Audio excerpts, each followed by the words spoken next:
Hey, it's a little cow pause here. Just walking back up to the airport where I parked my bus. I was just at the vortex down there. Whew.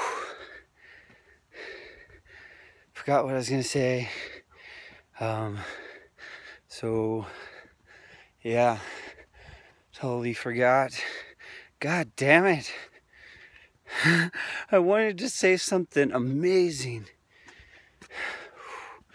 But yeah, I have no idea what's going on. I have no idea. I have no mind. I have no body. I have no life right now. And I have no death at all. But nothing seems to get in my way every time.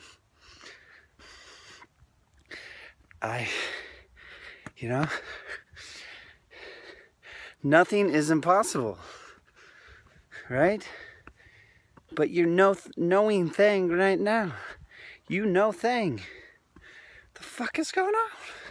Who the fuck is this guy? Holy shit, I'm dissolving into everything around me.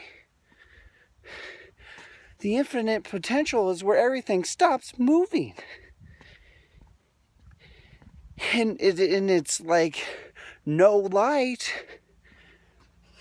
but the light is still there.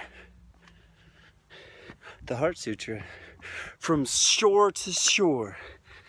You know, you can never see the other side of the ocean.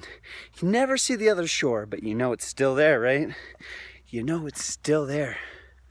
It's still there. You can imagine what it looks like, and you may get pretty close, but the other shore always adds to that imagination. The space between shores, well, that's the infinite ocean. You know, the depth above the surface and below. As below, so above and beyond, I imagine. Above, so below. As within and without, that comes back within, creates this figure 8 pattern, this swirl within swirls, circles within endless circles, spheres, the wheel of Dharma, spinning as one giant wheel connected to all wheels, this unicycle. And it's no longer the Luciferian pattern, which is the bicycle. You know? Where two wheels become one. Right? That's the difference between the Luciferian pattern and the flower of life, the wheel of Dharma. You know, the wheel of karma is the Luciferian pattern. Google it. Luciferian pattern. It's all blocky, it's like an oval, it's flat on top, flat on bottom. It's an expanded state of consciousness, but until it grows back together, expands, and makes a more complex, expanded version of the wheel of Dharma, it doesn't even know what it truly is, what its potential is, that it is still everything, everywhere through love. The pure state of that is still no thing. Right? Is it? I don't know. The Brahman once said, right, the Brahman, he's the booby trap man. He invented the booby trap. He invented the bra to catch. The Brahman invented this booby trap to catch the globes of reality, the globalls. I have nothing that I know. But man, the Heart Sutra trips me up every time. It's like there is no point, yet you know point. There is no point in death. There is no point. There is no point in death. Then you know point. Then you know sphere. Then sphere, then sphere, then sphere. Endless spheres. right? Until you let go and ride that spiral. It's like the water slide of evolution. Sometimes it feels like you're going up the slide, sometimes it feels like you're going down. We ride this spiral of our humanity, of our divinity, and still be this human. But we expand what our belief is to be human. And we evolve, we grow, we become something new. And so our infinite potential is to no thing. So there is no point in death. So you might as well no point and create from there. And what was before guides you to where you're headed. But as never before, now I am, as the words of Matt Kahn would say. As of never before, now I am. I think, maybe. I don't know. But we're still gonna move. Still moves. Because there is no point in death. But still moves into something new. Always. Always does. It's impossible. Nothing is impossible. No thing means that you know infinity, which is infinite potential. And I think you get the gist of this.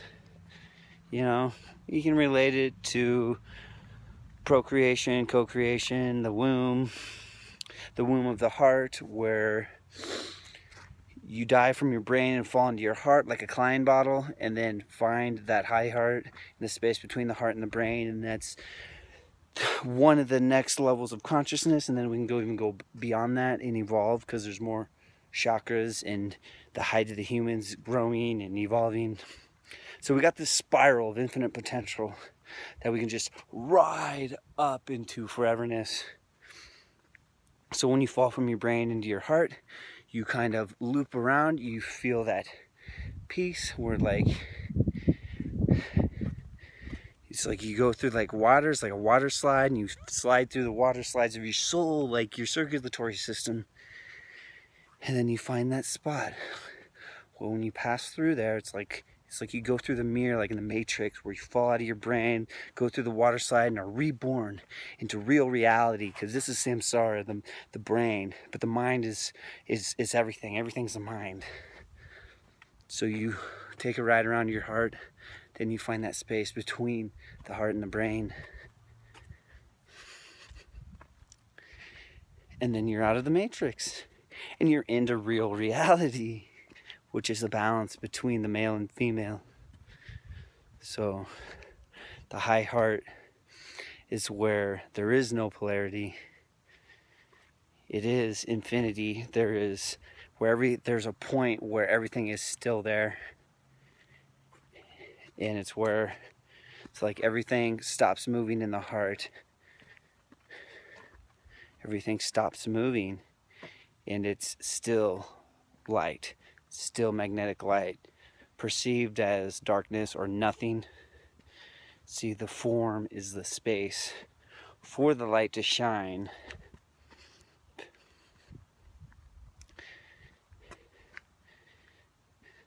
It's easy to explain, but people don't understand it when they don't have the realization. So it's just like this repetition over and over again till you have the realization.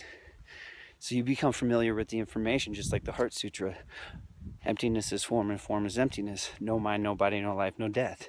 No death, no mind, no body, no life. I'm going to end this video here. I'm almost up to my bus. And yeah, climb over that fence of your limitations. Don't be sitting on the fence. Don't get attached. All the old paradigm stuff is, toss that out. You know, I did kind of my part. I studied horticulture in school. Then I realized that my friend that I worked with at Earl May, which is like a pet store, home and garden nursery store, You know what? He didn't go to college. He was an Army veteran. But he knew more about plants than I did. He's really good among the fungi culture. Got kind of in trouble for growing mushrooms. You know? But, you know, what not a smarter thing than an alien civilization to do than to put information into the molecular structure and energy into a fungus that grows everywhere, anywhere on Earth, and put information in that molecule called psilocybin, and then when people consume this, it downloads pure divine light and light codes into their consciousness. I could see why someone would want to make that illegal if they would want to control, if they wouldn't want that. I don't know. It's just my thing. But I'm not into that. You know why? Because there's this divine light that a glands in our brain produces, and when I tone, when I do breath work, I release that natural lens in my mind, in my mind's eye, the single eye of the heart, and that's what these psychedelics do for people. And so they're totally unnecessary in my mind. I don't need anything outside of myself to experience divinity. But I totally understand that some people have used those substances to push them into God with open arms, into spirit, to awaken them, and that's okay. So, I don't know, I feel like I'm defending myself because I don't really promote drug use, but I'm not really against